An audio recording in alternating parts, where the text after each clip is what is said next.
Na sequência, então, eu vou seguir com a Ana Penido. Ana, outra Ana agora, por favor, comece com a sua audiodescrição e pode seguir com a sua fala. Obrigada, Paula. Bom, eu sou uma mulher branca, de cabelos escuros, mas já permeados por fios grisalhos.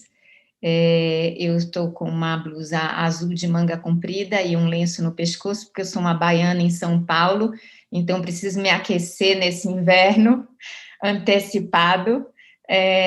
Estou com raios de luz no meu rosto, porque o sol se põe na janela lateral do meu quarto de dormir, e eu estou aqui moldurada por 2 quadros que eu tenho na parede que me são muito caros.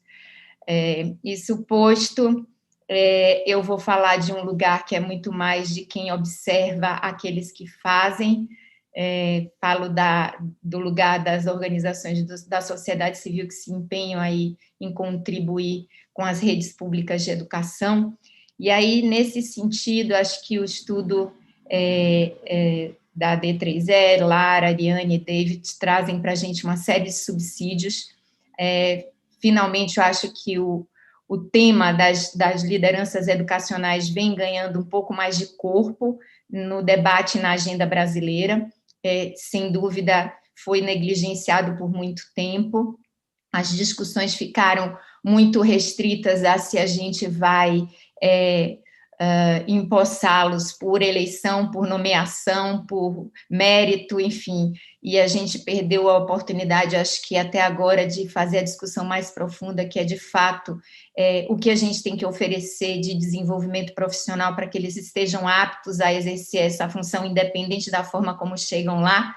E aí, em função disso, acho que essa principal ideia que o estudo traz, que é de ter uma política de desenvolvimento profissional de gestores escolares, que eu estenderia para todas as lideranças educacionais. Eu acho que muitos dos secretários também gostariam de ter uma formação um pouco mais robusta, porque certamente quando chegam lá no seu primeiro dia, deve ser mais desesperador ainda, né, de não conhecer todos os trâmites necessários.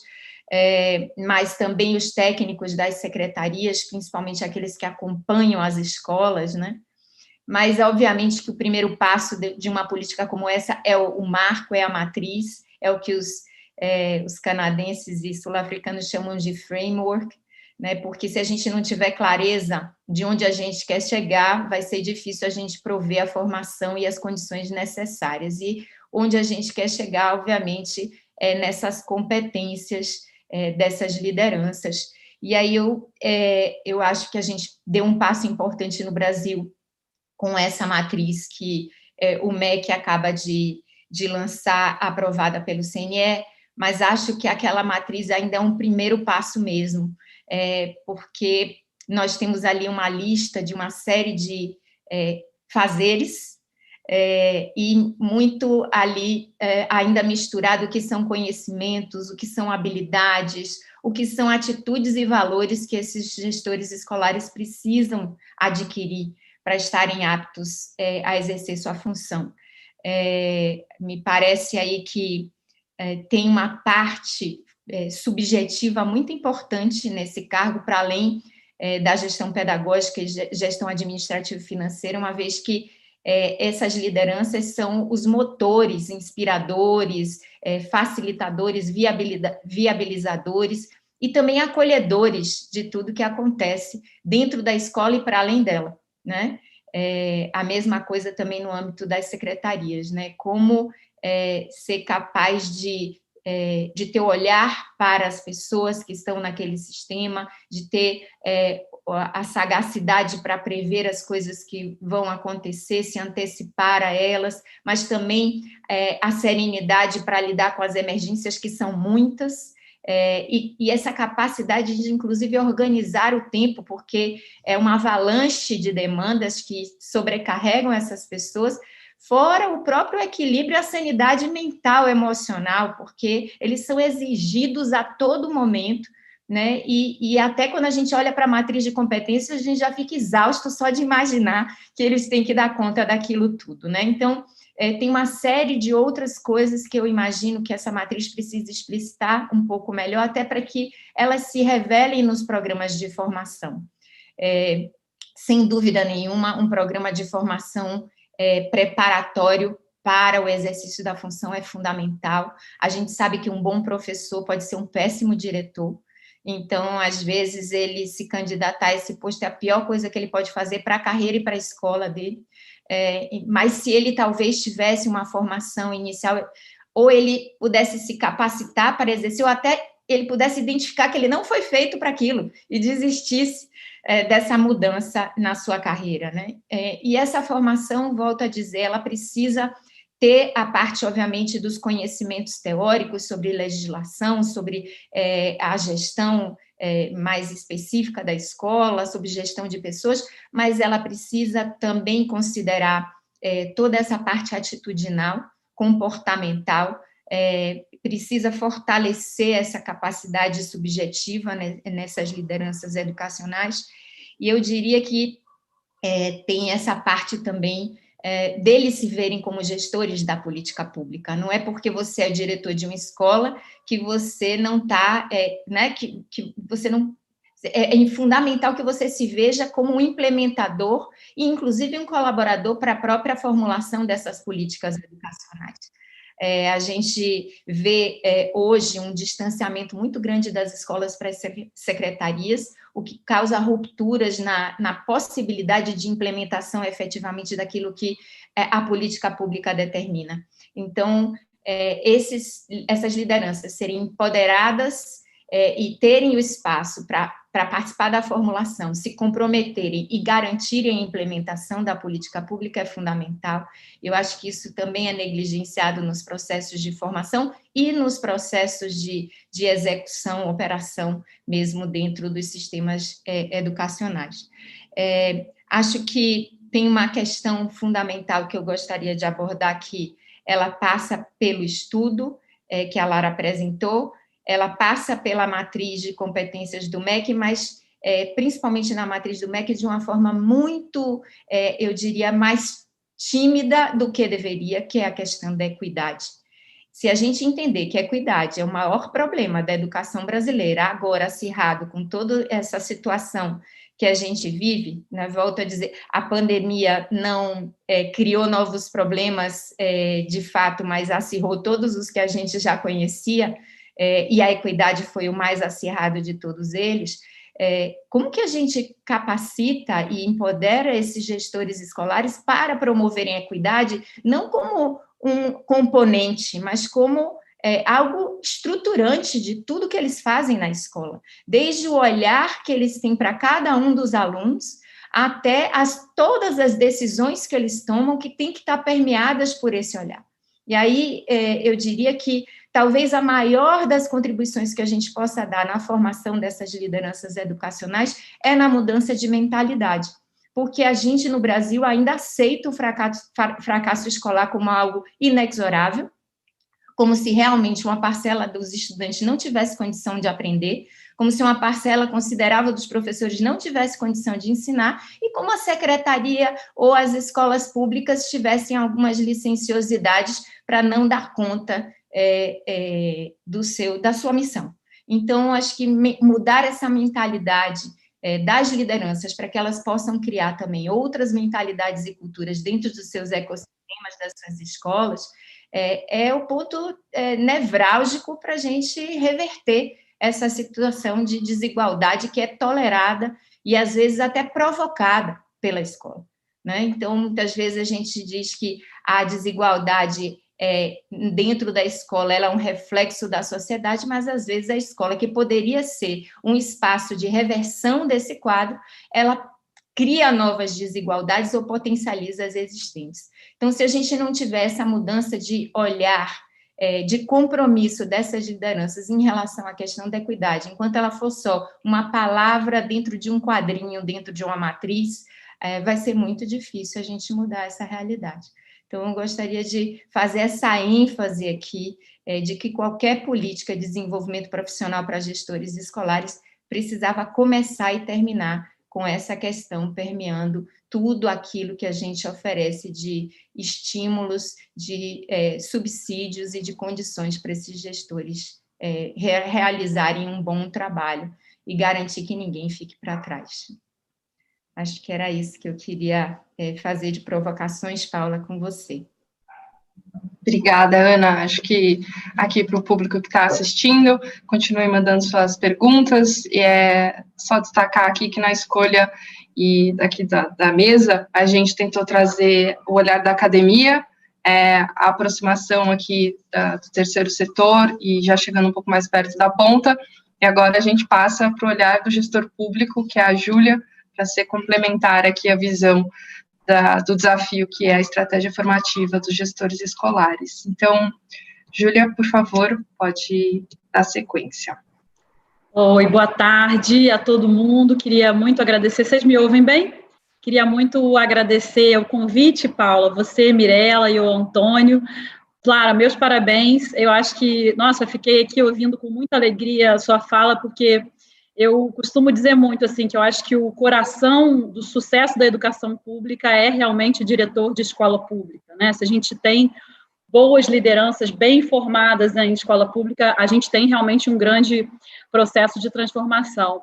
Ana Penido, fiquei muito feliz de ouvir sua fala, por dois motivos principais, assim, o destaque dessa importância, né, Lara, que você deu, a matriz de competência dos diretores, a Ana falou muito, as duas Anas, na verdade, né, a Ana Cristina também destacou muito isso, e tua fala, Ana, sobre a distância da escola com a secretaria, né, algo que aconteceu comigo, e eu queria também destacar que eu estava com uma vontade muito grande de saudar cada um dos diretores, inspetores escolares, professores e todos que estão nos assistindo, e pedir para a minha equipe ir anotando os nomes dos municípios todos de Minas Gerais que estavam aqui saudando a gente, e nós paramos, Paula, no 50º município. Eu resolvi realmente interromper a lista e dizer da minha alegria por todo mundo estar assistindo. Eu acho que é um processo de mobilização muito importante, a presença também do apoio do Instituto Unibanco com os Jovens de Futuro em Minas Gerais, não apenas em Minas Gerais, mas nos outros estados que também estão aqui representados. Parabenizar, acho que esse é um processo, a atenção que o Instituto vem dando à gestão escolar, né, Paula? Tão importante isso. E aí eu fico triste de não conseguir citar e agradecer a cada um dos municípios a presença de todos os diretores, inspetores e professores, mas da alegria da gente ter todos vocês aqui com a gente. Eu queria te contar, Ana, que quando eu cheguei aqui na secretaria, nós tínhamos, dentro de um período de pouquíssimos meses, o processo de eleição de diretores. Eu vi aí no chat alguns dos participantes sinalizando essa importância, né, no tratamento da seleção de diretores, e aqui com as nossas 3.600 escolas, havia um processo logo depois do nosso início de administração aqui, de troca desses diretores. E tivemos a boa surpresa de uma renovação muito expressiva, de pouco mais de 1.000 novos diretores compondo essas escolas, e também mando um abraço para a escola 82732, que está aí participando do chat, e falou assim: puxa, nós assumimos a gestão da escola, imagina, né, em pouco mais de menos de 2 anos, né, em 2 anos já enfrenta esse processo de educação remota. Algo que eu queria destacar aqui, que a Ana Cristina falou já no início de sua fala, como é importante, né, ter uma operação sendo liderada pelos diretores de escola que estão trazendo essa garantia do que é possível ofertar de educação remota. A gente, em Minas Gerais, tem sido citado em alguns estudos e alguns levantamentos com um trabalho muito cuidadoso. O nosso PET, né, o Plano de Estudos Tutorado, vem sendo reconhecido, um trabalho bastante guerreiro, vibrante, realmente, de distribuição desses PETs pelos nossos diretores de escola, né? A gente não conseguiria fazer chegar a educação remota num estado tão diverso como o nosso, não fosse o trabalho muito, muito cuidadoso e diário e muito intenso dos diretores das nossas escolas. Agora a gente consegue dizer que um número bastante expressivo, superior a 90% dos alunos estão conseguindo fazer os PETs. Isso é graças a esse trabalho das nossas equipes. Aí, Ana, eu volto àquele ponto que você falou da distância, né? da escola e da secretaria. Nós tínhamos, então, nesse momento, um processo de transição que se dava com a certificação de profissionais da Secretaria de Educação, de professores, que seguiram por um processo de eleição, para, posteriormente, era o nosso desejo fazer um curso de formação, né, desses professores, desses diretores, porque a gente entendia que era necessário receber esse diretor com uma boa formação. E olha a dificuldade que a gente teve de estruturar a matriz de competência desse curso de formação, né? A gente ofereceu um curso de 120 horas em 3 módulos, Lara, que compuseram aí o início financeiro e administrativo. A gente sabe que a grande dor de cabeça, a grande preocupação de um diretor de escola é o processo de prestação de contas, porque assim como eles, né, eu também, né, toda a parte de execução financeira é algo que pode nos afetar diretamente, né, cada um de nós individualmente. Então, acaba que ele fica muito atento ao processo de prestação de contas e acaba sendo deficiente a atenção ao pedagógico por conta das dificuldades que ele enfrenta no processo de prestação de contas. Dou aqui só um dos exemplos. Então, a gente tinha essa preocupação de fazer uma formação que fosse bastante prática e bastante direta em relação às necessidades. Começou aí com esse módulo, depois seguiu um módulo pedagógico e um módulo de gestão de pessoas. Eu costumo brincar dizendo que entre o secretário de educação, que é obrigado a entender de todos os detalhes de operação de uma secretaria, as funções se dividem. Cada secretário, cada subsecretário, cada equipe vai cuidar de algo, e isso se concentra novamente na figura do diretor da escola. Entre o secretário de educação e o diretor de escola, poucas são as pessoas que sabem tudo o que se deve fazer numa operação para fazer uma boa oferta de educação aos estudantes, né? Isso desde a de alimentação escolar, passando por transporte, materiais, interpretação do SAEB, aumento da participação nas avaliações diagnósticas, lançamento de notas, todo esse processo também que a Ana Penido destacou muito, dessa aproximação no lado psicológico, né, de cada um dos profissionais da escola e também das famílias, né? Então, foi muito difícil, Ana. A gente demorou semanas, meses, eu posso te dizer, para conseguir construir uma matriz que fosse efetivamente o que a gente esperava ensinar. Então, veja só, né? A dificuldade, Lara, está não só em conseguir fazer, né, como você muito bem colocou, conseguir fazer formações continuadas e recorrentes, mas dar formações que efetivamente fazem sentido àquele profissional, né? Então, isso foi muito interessante, estava atrelado ao processo de consolidação da nomeação desse diretor, à conclusão desse curso, né? A gente entende que foi um momento muito positivo, mas eu reconheço e divido com você essas impressões que a gente ainda tem muito que fazer no Brasil em relação à garantia da continuidade desse processo. Eu queria voltar à fala que eu gostei muito da Ana, dessa distância da escola e da secretaria, e aí eu te conto, Ana, uma outra dificuldade que eu tive aqui. Eu tinha pessoas craques em construção, em redação dos famosos memorandos circulares. Eu acho que quem vai ouvir aí a gente agora vai saber que a gente recebe nas escolas recorrentemente muitos memorandos circulares. E muitos deles eram enviados por equipes diferentes da secretaria, dizendo coisas que talvez eram, inclusive, dissonantes entre si. E isso caía como uma bomba na cabeça do diretor. A gente reconhece que a gente vem tentando resolver esse problema, sabe que já melhorou muito, mas a gente vai ouvir certamente reclamações dessa dificuldade, né, que ainda acontece. Qual foi a nossa decisão? E que foi fundamental. A gente não tinha uma subsecretaria que lidava diretamente com gestão escolar. A gente não tinha uma subsecretaria que pensava com a cabeça de diretor de escola. Isso é fundamental, porque é o que a gente dizia, né? É o coração de uma operação, de uma rede. Né?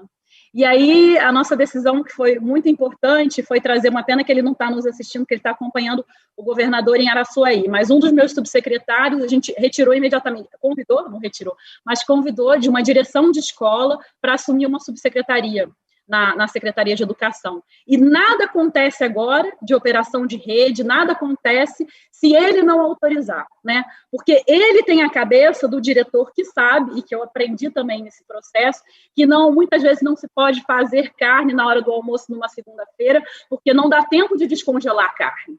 Né? Que é importante estar presente na sala de professores na hora do recreio para ter essa conversa com seus professores e garantir esse engajamento. São detalhes que é um diretor de escola que sabe, né? Eu me desculpo, Paula, eu não fiz a minha descrição visual, eu estou aqui, eu me lembrei disso porque eu ia falar agora de uma coisa muito importante. Eu sou uma mulher branca, de cabelo no meio do pescoço, estou na Secretaria de Educação, um ambiente assim frio, que vocês podem ver, de um lado uma persiana com um vidro, e aqui atrás de mim é um quadro de algo que é fundamental, é a nossa Constituição, é o calendário escolar. Nós não tínhamos um calendário montado para a rede que houvesse a indicação, Lara, de quais são os dias de avaliação diagnóstica, quais são os dias de conselho de classe. O que eu digo, assim, se a gente fala da dificuldade da matriz de competência, eu destaco outros pontos, né? Um apoio nesse planejamento, que haja clareza para um diretor de quais são as datas, o processo, né, de fechamento desse ciclo, desde a abertura do ano letivo, passando pelo fechamento dos ciclos bimestrais ou trimestrais, dependendo da secretaria, com as avaliações diagnósticas e avaliações internas, com o período de lançamento de notas, com o prazo de conselho de classe, para que a gente possa dar o apoio que é importante para esse diretor, para ele conseguir fazer suas análises, né? A gente também fala de algo que é muito complicado e que também acompanha muito isso que você destacou em relação à formação, que é a comunicação. Diretor de escola não tem tempo de ler memorando circular de 10 páginas. O diretor de escola está preocupado em consertar o sinal que quebrou, em receber o fornecedor disso, daquilo, né? E nos momentos, né, eu queria saber o nome da diretora ou do diretor que falou da dificuldade com a pandemia.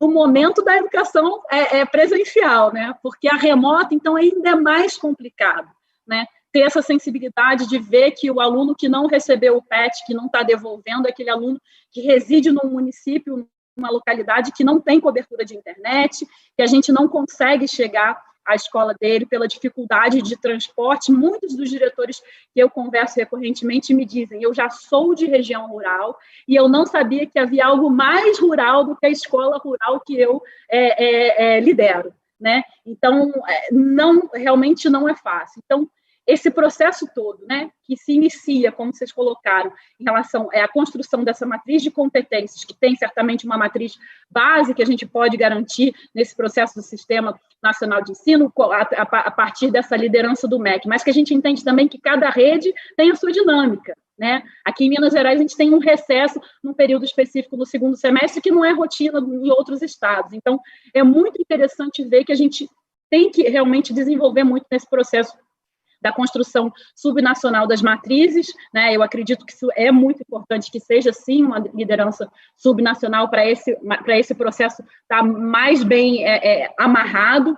Mas, Lara, comunicação é tudo. A gente ainda está numa luta muito grande de conseguir melhorar a comunicação dura, cheia de voz passiva, de sujeitos ocultos, e conseguir trazer uma informação direta do porquê que a gente espera aquilo e para quando a gente espera aquilo e que a gente espera aquilo para aquele momento, porque se for na semana seguinte, não vai se conseguir gerar o relatório com a indicação de que aquela lista de alunos para o diretor está em vias de evadir e que a gente precisa muito da ajuda dele para a busca ativa. Eu queria fechar a minha fala dizendo que quando a gente chegou aqui, Ana, a gente tinha um problema que diretores de escola estavam desesperados, porque veja só, Lara, olha, quando a gente fala de formação, mas veja o desespero dos diretores quando a gente chegou. Não, havia sido suspensa a transferência de repasse estadual para merenda. Então, os diretores sobreviviam com alimentação exclusiva de PNAE.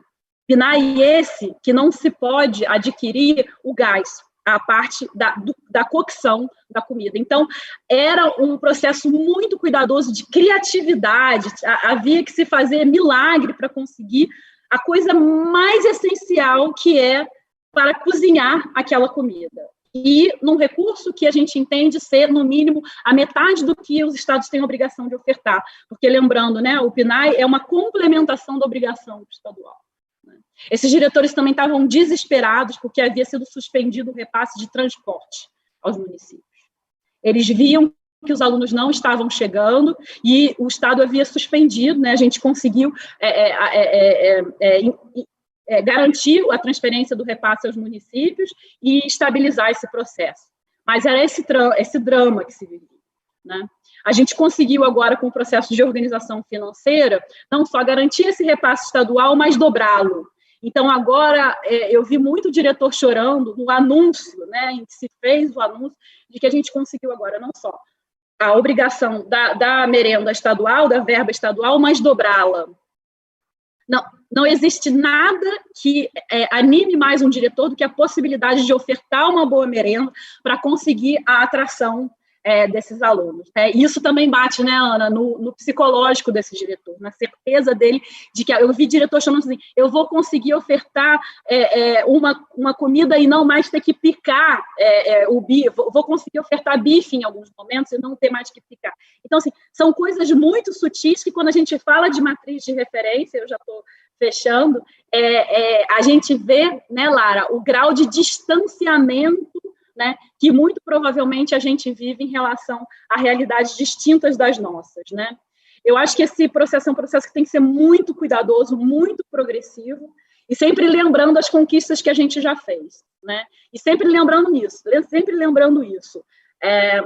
Quem vai fazer a educação transformar é esse diretor, realmente, com a certeza de que ele tem nas mãos dele as condições de fazer essa transformação, né? E cada vez mais bem informado. A gente começa com esse processo da matriz de competência, evolui muito na desburocratização dessa comunicação e nesse cuidado do dia a dia da escuta, que é muito importante. Agradeço muito, viu, Paula, o convite, um prazer estar aqui com vocês. Obrigada, Júlia, obrigada. É um prazer ouvir um gestor público falando com tanta paixão. Então, nem interrompi aqui, estourou uns minutinhos, mas valeu a pena. Gente, então, na terceira rodada, a gente vai trazer aqui, eu estou com várias perguntas, então eu vou pedir para cada um de vocês, conforme eu for trazendo a pergunta, eu vou direcionar, tá bom? E vocês vão ter cerca de 3 minutinhos, respostas mais rápidas para a gente conseguir circular. Tem bastante perguntas, eu queria tentar fazer a maior parte delas, tá bem?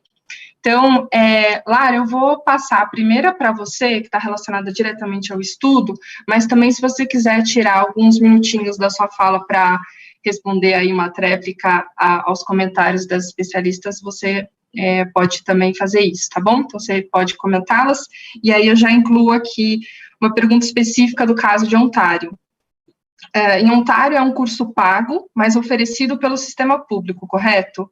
O sistema tem critérios explícitos para escolher os cursistas, né, aqueles que fazem o curso, que futuramente assumirão a gestão escolar, porque isso você trouxe explicitamente no estudo, né, que fazer o curso não garante que você vai ser diretor, né, assumir a posição.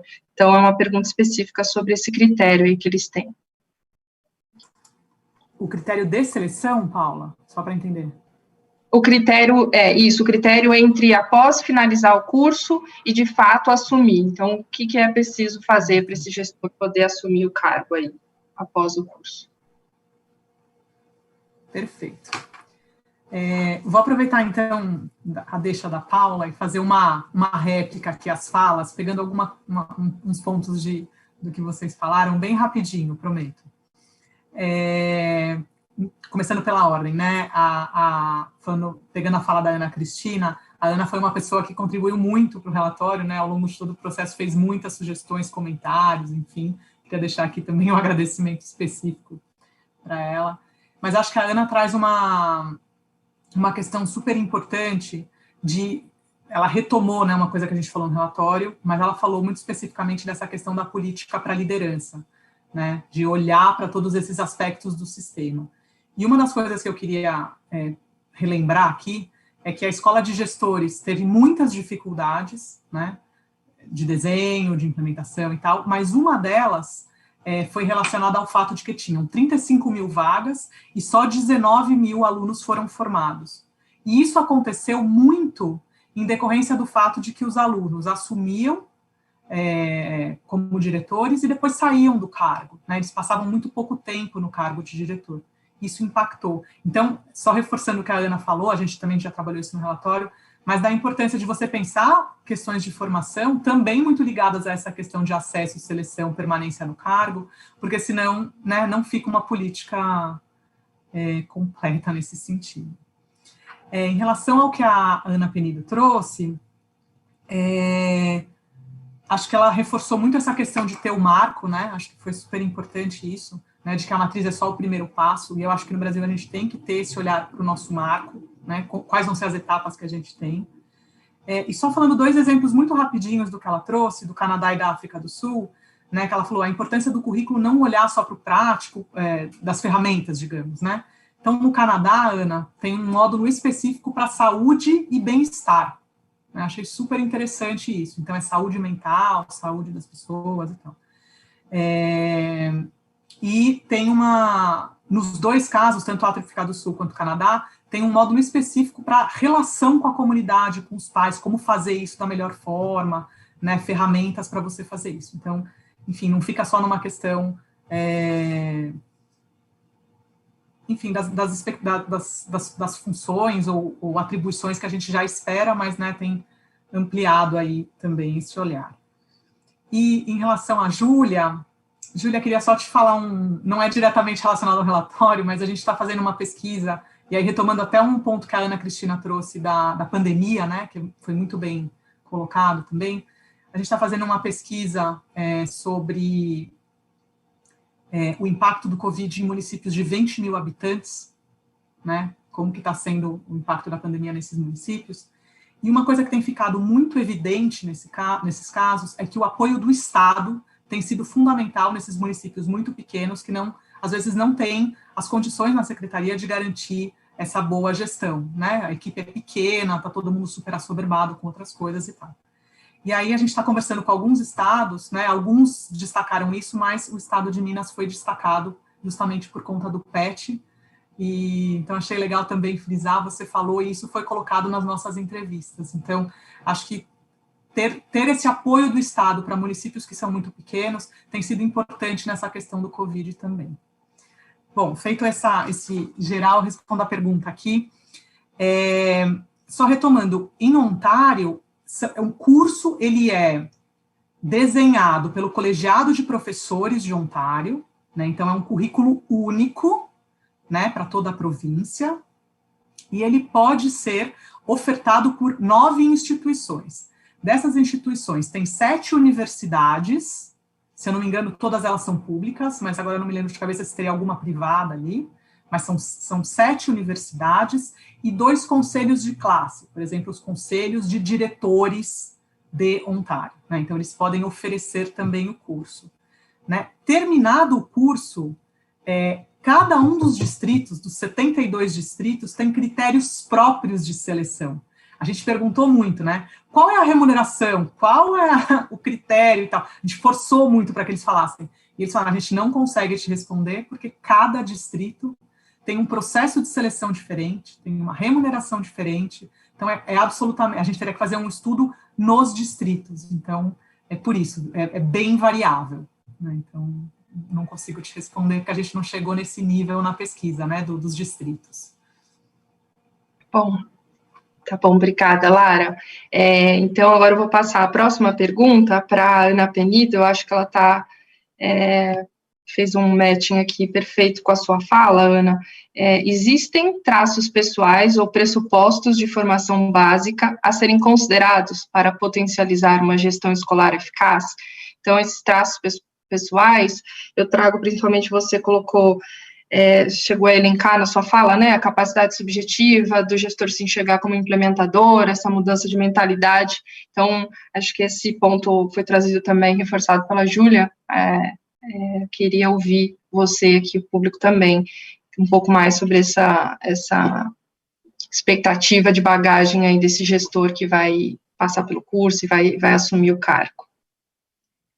Bom, eu ainda estou começando os meus estudos mais aprofundados sobre essa questão especificamente, que é o meu novo tema aí de trabalho, né?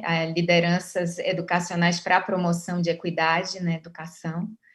E eu diria que, por uma pressuposição, não tenho ainda as referências acadêmicas ou científicas para embasar isso, mas por pressuposição a gente sempre sabe que tem muitas competências aí que você realmente pode desenvolver e tem algumas outras coisas que a gente já traz, né? Talvez o fato da gente já trazer facilite um pouco o desenvolvimento, a potência delas, o direcionamento para o resultado específico da gestão escolar, da direção escolar. Mas eu não diria que, a princípio, você tem um perfil padronizado de ser humano para ocupar essa função. Acho que, inclusive, a graça é a gente identificar cada escola, ela vai pedir um gestor com um perfil diferente, né? Eu tenho estudado muito a realidade de Sobral. O município de Sobral começou sua revolução educacional a partir da formação de um grupo de diretores. Então, foi um processo seletivo e formativo simultaneamente. Das 14, se eu não me engano, competências que eles observavam nesse processo seletivo formativo, 11 delas eram subjetivas. Essa capacidade de você se abrir à aprendizagem permanente, de você ter a empatia para com o outro, tinha uma série de coisas que eles achavam que, se você tivesse essa atitude, essa predisposição, seria mais fácil você desenvolver as outras habilidades mais técnicas, os outros conhecimentos necessários. E eles fizeram essa escolha, e até hoje, esse grupo de diretores, eles criaram uma nova cultura naquela rede, que, inclusive, consegue promover a aprendizagem com equidade. Então, eu diria que não necessariamente isso é dado como características pessoais, mas eu acho que esse esforço que a gente tem, enquanto ser humano, de buscar uma evolução permanente, inclusive dessas questões mais subjetivas, ajudam o diretor a desenvolver aquilo que ele precisa para dar conta da sua missão, que não é bolinho, né? É complexa mesmo e envolve uma série de características aí fundamentais. O que eu quero dizer com isso esses processos formativos precisam contemplar essas questões para além, né, do burocrático, do pedagógico. Ponto. Não tem como não considerar isso, porque a gente sabe que, quando a gente vê um diretor que realmente consegue turbinar uma escola, consegue vencer obstáculos e garantir aprendizagem com qualidade e equidade, essa pessoa tem uma energia interna comprometida com aquilo, né? Isso vira um compromisso para além do profissional, vira um compromisso de vida mesmo, um projeto de vida. Acho que a gente está falando tanto de projeto de vida, né, para os estudantes, a gente também tem que falar de projeto de vida para os educadores, para os gestores escolares. Então, é um compromisso que exige ser parte de um projeto de vida. Então, eu diria que é mais importante a gente avaliar a vocação e o nível de compromisso que a pessoa tem com aquela função do que, efetivamente, com atributos que ela já traz inatos ou que sejam parte da personalidade. Acho que, quando a gente tem um compromisso, a gente vai buscando todos os insumos e ferramentas necessárias para dar conta dele. Perfeito, muito obrigada, Ana. Eu vou dar sequência aqui agora com a Ana Cristina. Uma pergunta aqui, muito relacionada à sua fala, que você fez uma análise dos currículos, né, das universidades, na oferta de disciplinas e cursos relacionados à gestão escolar. E aqui a pergunta do público qual o papel das universidades brasileiras nesse processo de formação dos diretores, né? Então, em especial, acho que na sua fala você chegou a trazer como está, né, esse esvaziamento do currículo, pouco as disciplinas com essa bagagem da gestão escolar, né, abordando essa temática. Então, qual deveria ser, então, o papel aí das universidades para a promoção dessa formação? Bom, tá ótimo, agradeço pela pergunta. Bom, antes eu não vou conseguir, assim, não deixar de falar, acho que essa última pergunta também que a Ana Pereira respondeu, acho que é uma questão super cara para a gente que pensa e está trabalhando, né, na na formação de diretores escolares, né? Acho que tem, né, alguns estudos que têm apontado algumas características pessoais e individuais de diretores, né, para o exercício da liderança na escola. Liderança ainda é um conceito que a gente usa pouco aqui na academia no Brasil, né, nas pesquisas sobre gestão. A gente tem que primeiro dar um passo, eu acho, né, vencendo um pouco do preconceito, da resistência ao termo, né? A gente tem que pensar numa liderança colegiada, né, dividida, compartilhada, como a gente vê, né, em outros estudos fora do país, e que foquem, né, num trabalho que gere a equidade que a Ana defendeu aqui. Eu acho que a gente tem que colocar isso mesmo como ordem do dia quando a gente pensa nessa formação. E a questão, né, desses atributos ou características pessoais, né, acho que na nova matriz a gente tem uma dimensão específica, né, sobre as competências pessoais e relacionais dos diretores, e eu acho que existe um cuidado quando a gente pensa sobre isso, né, e eu gosto muito quando o Antônio Góes fala sobre isso, né, que a gente não tem que ficar esperando que o diretor seja um super-herói, ou ficar buscando super-heróis, né, para assumir esse cargo, mas eu acho que tem algumas competências, né, assim, que tem que ser pensadas, que o cargo exige, né, então, assim, a gente não está só procurando um diretor que seja justo, mas a gente está procurando, né, uma pessoa justa para assumir o cargo de diretor, mas um profissional que assuma esse cargo e que haja com justiça, com, né, equidade, com transparência, com cuidado, né, no trato do outro. Então, essas características pessoais transformadas em atitudes que são esperadas, né, no exercício dessa profissão, elas podem e devem ser discutidas no curso de formação, né? Não é uma formação para um perfil, né, individual, ou, enfim, características de personalidade do sujeito, mas é uma incorporação de atitudes e de práticas, né, no seu dia a dia, na rotina da direção da escola, que vão traduzir, né, algumas atitudes pessoais e principalmente relacionais, né, que o cargo vai exigir desse profissional. Acho que é importantíssimo a gente olhar para isso. Que bom que você está dedicando-se, né, a esse estudo, Ana. Fico feliz em saber. Bom, e com relação à pergunta específica, né, eu acho que bom que eu tinha preparado um monte de coisa para falar, e óbvio que não dou conta, né, professor não consegue se conter com 10 minutos, é difícil demais para mim isso, mas enfim, uma das questões que eu acho que eu deixei de falar e que eu acho que é fundamental, principalmente do papel de onde eu estou falando, né, a relevância que a gente tem que dar, né, para uma articulação fundamental entre escola de educação básica, universidade que forma professores, diretores, e a agenda da política pública, né? Quer dizer, a Secretaria de Educação. Eu acho que o Instituto, quando propôs essa mesa, né, e, enfim, nas outras iniciativas que a gente já vem acompanhando, tem prezado por valorizar esse diálogo, né? Assim, eu acho que a gente traz, né, como também uma outra recomendação do estudo apresentado pela Lara, a importância da formação prática, né, e da mentoria, né, acho que foi uma palavra forte que veio do relatório também, né, principalmente no caso do Canadá, né, da formação de diretores.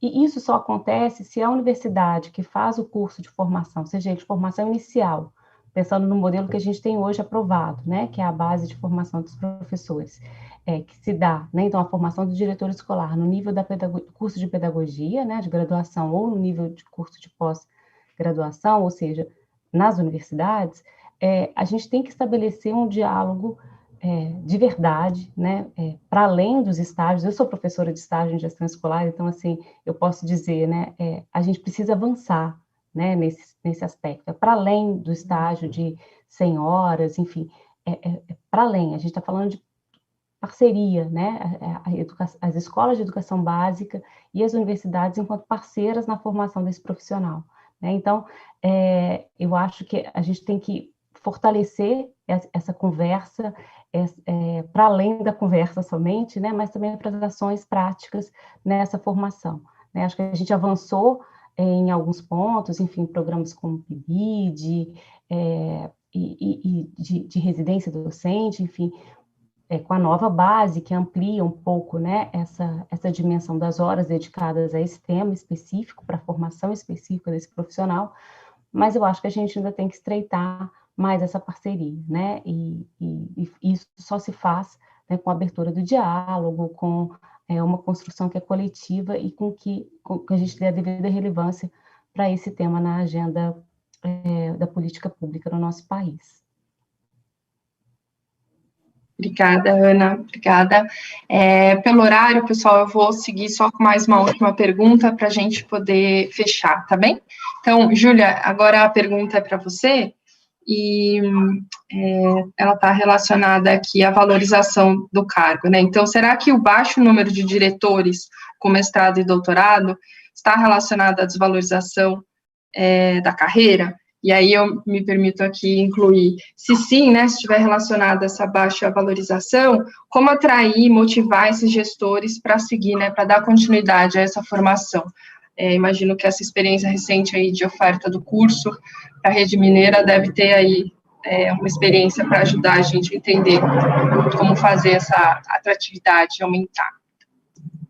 Paula, como eu contava, quando a gente chegou aqui, nós tínhamos uma situação de salário parcelado sem visão de quando o servidor ia receber, dívida de 13º. Então, assim, o primeiro processo de reconhecimento, né, e valorização era fazer algo que deveria estar sendo feito há muito tempo, que era conseguir equilibrar essas finanças para, pelo menos, dar a garantia da visão de quando o servidor, né, e o diretor dentro desse processo iria receber, restabelecer esses repasses que haviam sido suprimidos e que deixavam diretores efetivamente numa situação de saúde, né, pessoal muito comprometida, né? Falei especificamente dos casos de alimentação e transporte de aluno, que eram dramáticos, né? Falando especialmente de folha, eu falei inicialmente e agora nesse processo. A gente fiquei muito feliz também de ver aqui os comentários seguintes à minha fala. Esse processo de pandemia nos permitiu também aproximar esse diálogo da secretaria com as superintendências regionais e as escolas. Estamos aí anunciando algumas formações, né? Temos o desejo de avançar expressivamente, Ana Cristina, nesse processo da pós-graduação, sabe? É algo que a gente vê como uma responsabilidade nossa e que tem que trazer, né, e amarrar esse desafio que você dizia, né, de deixar cada vez mais bem amarrada essa aproximação tão sonhada e tão desafiadora que é do ensino superior com a educação básica. A Lara falou do PET, né, e volto a citar, assim, duas coisas que foram revolucionárias no PET de forma muito positiva.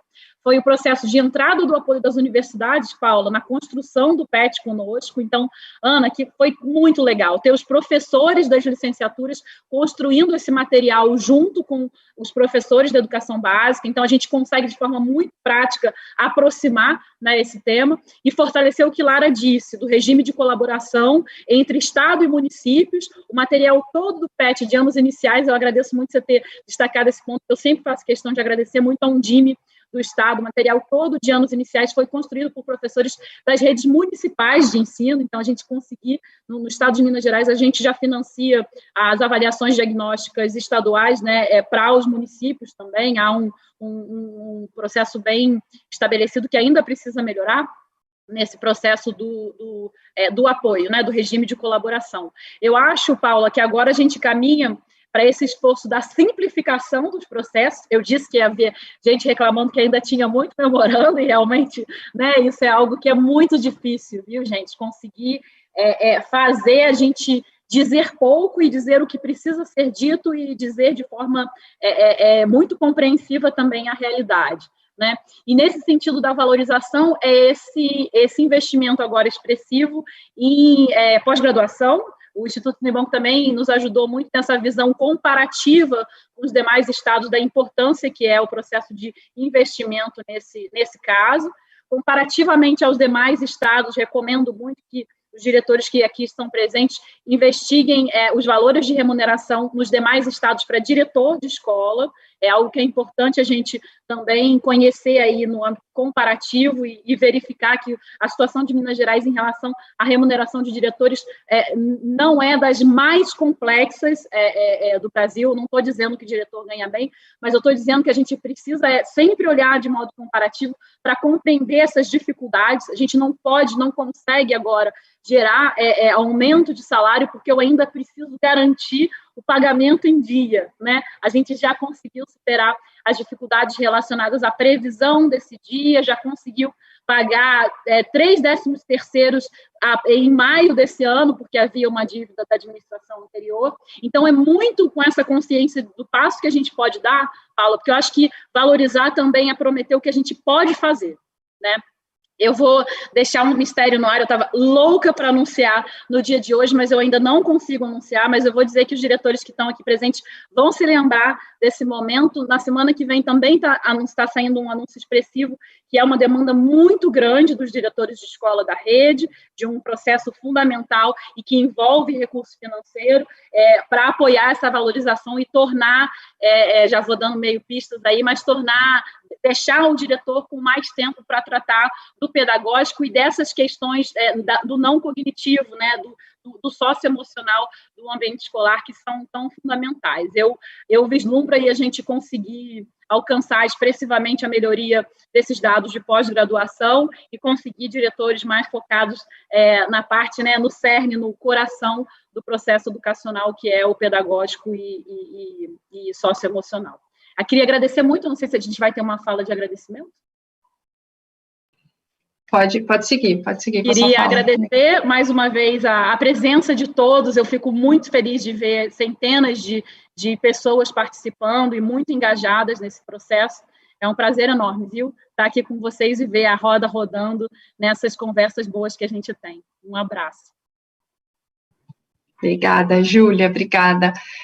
Pessoal, eu estou seguindo aqui para o fechamento por conta do horário aqui, para a gente não extrapolar muito o nosso horário, então eu vou agradecer novamente os convidados aqui, Ana e Júlia, né, por estarem aqui conosco, os profissionais responsáveis aqui pela tradução de Libras, que estiveram também a tarde toda com a gente, a equipe de produção, e não posso deixar de agradecer a equipe de avaliação do Instituto Unibanco, em especial a Fabiana Bento, aqui na liderança desse projeto, e a parceria com a D3E, né, Lara, David, Ariane, Antônio, muito obrigada, espero que essa parceria seja longa e tenha novos frutos em breve.